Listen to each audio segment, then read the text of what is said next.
Bom dia, gente. Deixa eu ler para vocês algumas das teses de Lutero, das 95, que contextualizam bem para nós aquela discussão do em que deveria ser a teologia bíblica da justificação pela fé, mas não era a que a Igreja Católica ensinava ou demonstrava na sua teologia. Primeira tese. Dizendo nosso Senhor e Mestre Jesus Cristo, arrependei-vos, certamente quer que toda a vida dos seus crentes na terra seja contínuo e ininterrupto arrependimento. Sexta tese. O Papa não pode perdoar dívida, senão declarar e confirmar aquilo que já foi perdoado por Deus. Décima. Procedem desajuizadamente e mal os sacerdotes que reservam e impõe aos moribundos penitências canônicas ou para o purgatório, a fim de ali serem cumpridas. 21. Eis porque erram os apregoadores de indulgências ao afirmar ser o homem perdoado de todas as penas e salvo mediante indulgência do Papa. 27. Pregam futilidades humanas quantos alegam que no momento em que a moeda soa, ao cair na caixa, a alma se vai do purgatório. Isso daqui era uma frase de Johann Tetzel. Ele era o principal vendedor de indulgência na Alemanha, e ele dizia que ao soar da moeda no gasofilácio, uma alma fugia do purgatório. Porque essa era a ideia que eles construíram em torno da indulgência. Você pagava pelo perdão, e a pessoa estava no purgatório para a quitação de débitos, de pecado. Ela poderia passar alguns poucos anos ou poderia passar dezenas de anos. Dependia, naquele momento, do como as pessoas em vida, as pessoas vivas, compravam indulgências ou faziam missa de sétimo dia, ou penitências ou orações pelos mortos. Talvez alguns já tenham visto a missa do sétimo dia. A missa do sétimo dia é um tipo de indulgência, porque o fiel ele paga pela missa do sétimo dia com o propósito de atenuar a pena do pecador ali no purgatório. 28. Certo é que no momento em que a moeda soa na caixa, vem lucro, e o amor ao dinheiro cresce e aumenta. A ajuda, porém, ou a intercessão da igreja, tão só correspondem à vontade e ao agrado de Deus. Algumas poucas ainda. 35. Ensinam de maneira ímpia quantos alegam que aqueles que querem livrar almas do purgatório ou adquirir breves de confissão, eram documentos, não necessitam de arrependimento e pesar. A indulgência significa basicamente arrependimento. Então, se você compra o seu arrependimento, você não precisa se arrepender. Ok? Já está quitado o seu débito. 37. Todo e qualquer cristão verdadeiro, vivo ou morto, é participante de todos os bens de Cristo e da Igreja, por dádiva de Deus, mesmo sem breve de indulgência. 62. O verdadeiro tesouro da Igreja é o Santíssimo Evangelho da glória e da graça de Deus. 63. Este tesouro, porém, é muito desprezado e odiado, porquanto faz com que os primeiros sejam os últimos. Preste atenção especificamente na 62. O verdadeiro tesouro da igreja é o Santíssimo Evangelho da glória e da graça de Deus. Ontem eu falei que a igreja medieval tinha em alguma medida um apreço pela palavra de Deus, não muito conhecimento, mas muito respeito, mas o Evangelho de Cristo havia sido esquecido. Porque a própria pessoa de Cristo, a sua obra, como aquele que morreu e ressuscitou para o perdão dos nossos pecados, esse Cristo havia sido esquecido. E, portanto, todo um sistema havia sido desenvolvido para que o próprio indivíduo, nos seus recursos, nas suas próprias obras, nos seus feitos, pudesse galgar ou alcançar a sua justiça, a sua salvação diante de Deus. É por isso que eu disse ontem que a Bíblia nos apresenta que o Evangelho não é apenas uma informação ou um conjunto de informações, senão a própria pessoa de Jesus Cristo, porque Ele é a boa nova de Deus que nos salva, que nos redime, e nos dá a perspectiva de uma vida eterna com Ele. Aí eu mencionei esta frase de Lutero, que pela fé em Cristo, portanto, a justiça de Cristo se torna nossa justiça e com ela é nosso tudo que é de Cristo. Sim, Ele próprio torna-se nosso. E teologicamente, há 3 são os fundamentos da justificação pela fé, basicamente por eles que eu quero passar hoje. Nisto consiste a justificação pela fé. A Igreja Católica dizia que no batismo, no sacramento do batismo, uma pessoa se tornava então participante da justiça de Cristo, ou dos méritos da cruz.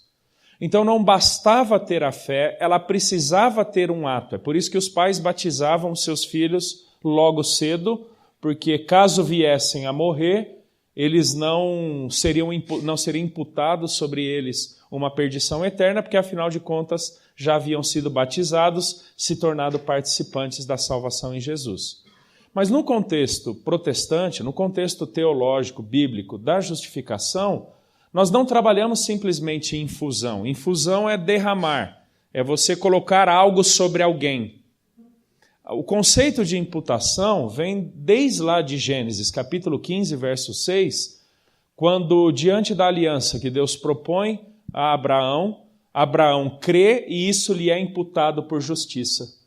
Esse exemplo de Abraão volta em 3 outros contextos no Novo Testamento, Romanos capítulo 5, Gálatas capítulo 3 e também Tiago capítulo 2, para dizer que aquilo que era mérito da cruz de Cristo foi contabilizado, foi posto na conta de Abraão. E no caso, nós cristãos, quando olhamos para esse exemplo de Abraão, entendemos que os méritos de Cristo, aquilo que ele fez, pelo que ele pagou ali na cruz, são colocados na nossa conta. Não porque sejamos merecedores, não porque tenhamos feito algo por merecer.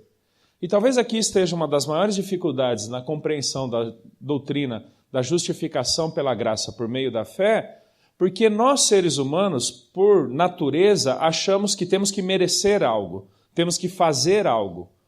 É por isso que quando você conversa com um espírita, com um católico, com um muçulmano, seja lá quem for, e fala da suficiência da obra de Cristo na cruz para redimir e salvar, a pessoa em algum momento terá dificuldades, porque a pergunta é, e o que eu faço? Você crê nisto pela fé. Não, mas o que eu tenho que fazer? Você crê pela fé. E a pessoa ela acha que ela está entrando numa barganha, numa negociata com Deus, o que não é verdade. Porque a contabilização, você não precisa ser responsável por algo. Basta que alguém atribua a você aquele resultado. Talvez você já tenha ouvido a expressão pagar o pato. A expressão pagar o pato quer dizer o seguinte, alguém fez algo e outro que não tinha nada a ver pagou o pato por aquilo que alguém fez. Grosso modo, isso é um tipo de imputação. A questão não é se você participou ou não, se você esteve presente ou não, a questão é que foi colocado na tua conta por algum motivo. E no caso da justificação pela fé, algo foi colocado primeiramente sobre nós, ainda que pessoalmente não tivéssemos feito algo por merecer aquilo. No caso, o pecado de Adão, a raça humana.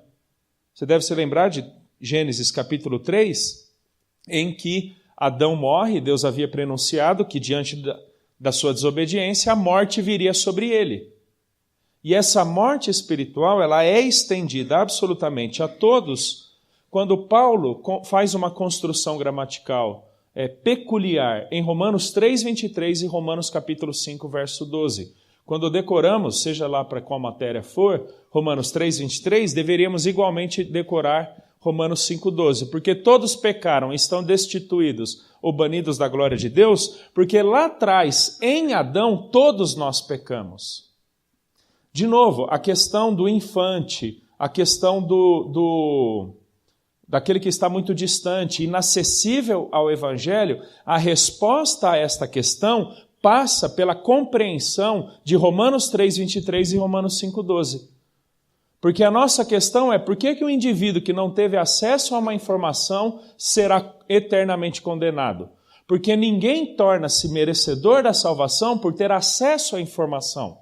E ninguém é condenado porque fez algo de mal. Pessoal, ninguém vai para o inferno porque é pecador. Ninguém vai para o inferno porque praticou alguma maldade.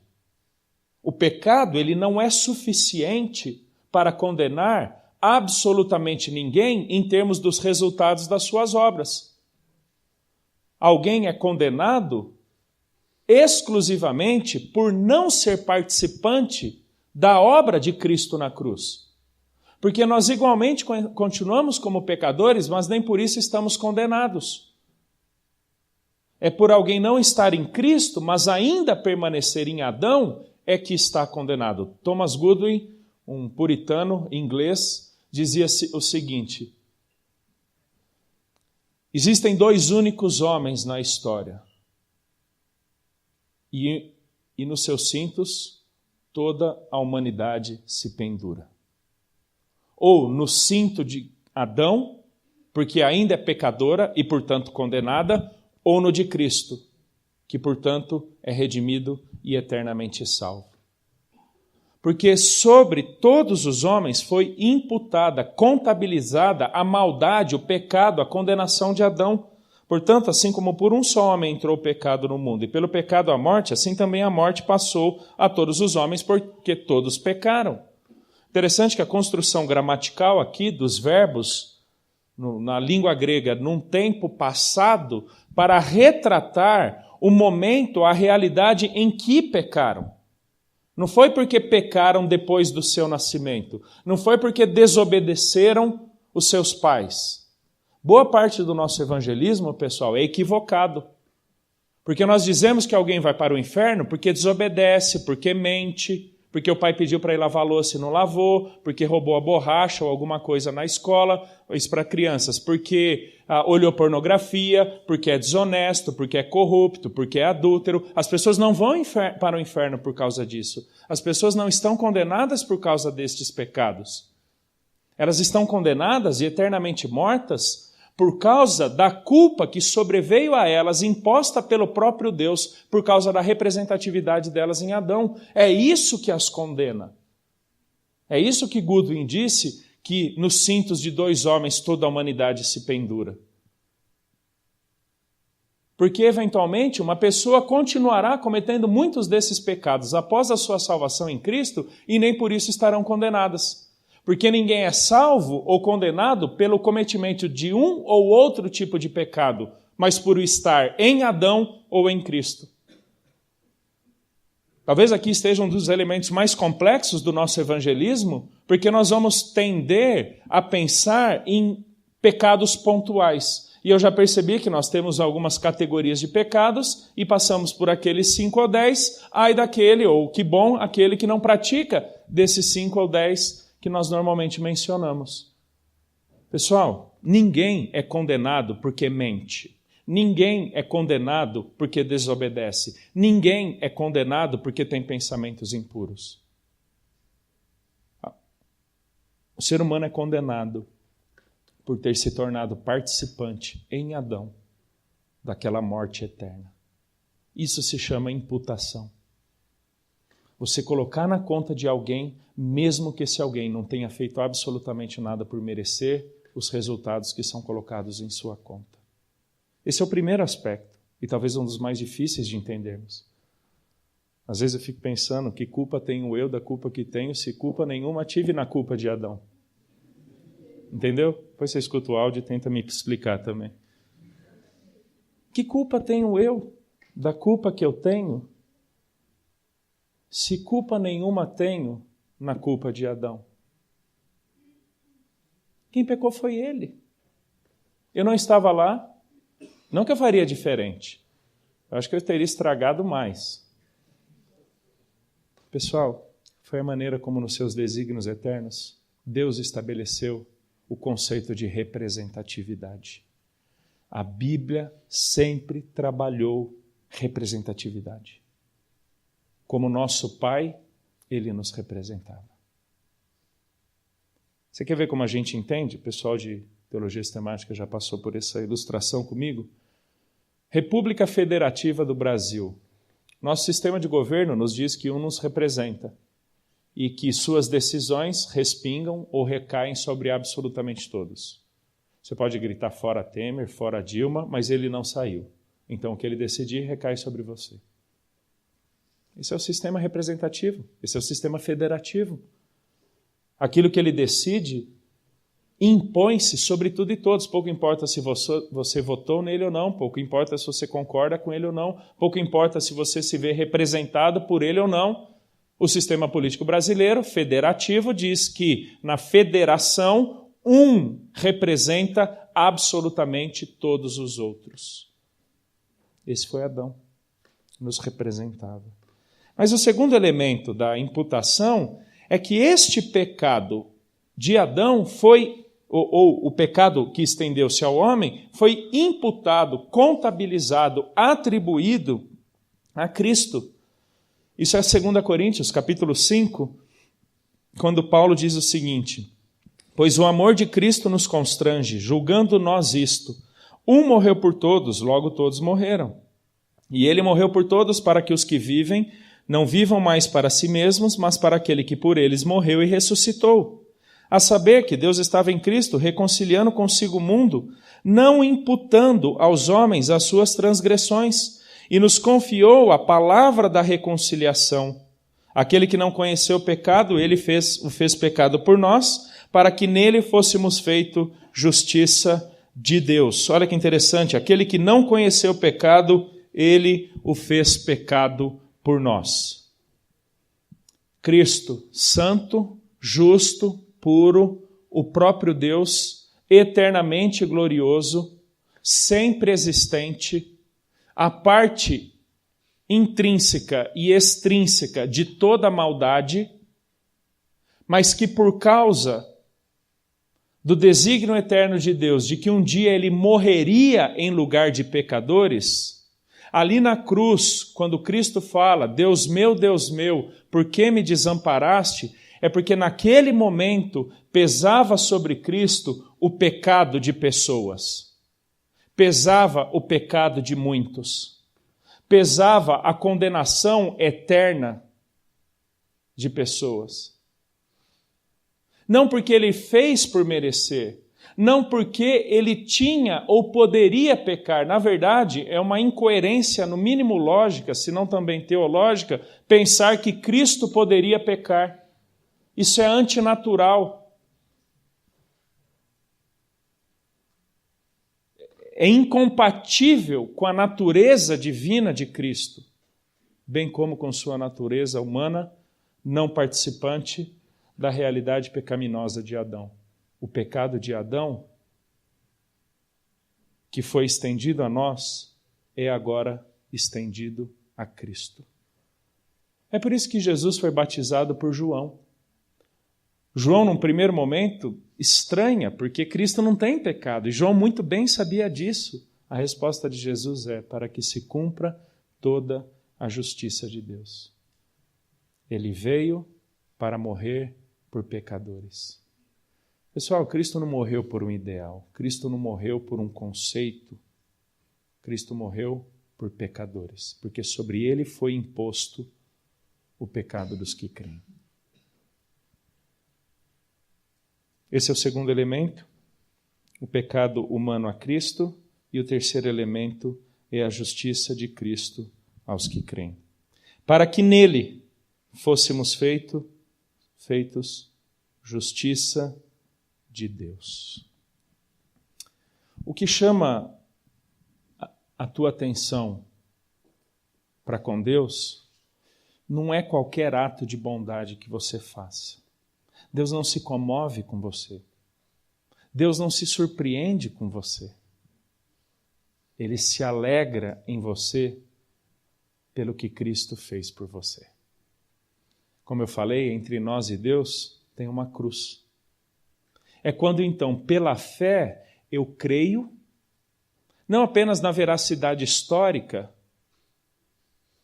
mas na suficiência, na importância, no caráter fundamental desta verdade, e então, pela fé, eu confio na suficiência da obra de Cristo.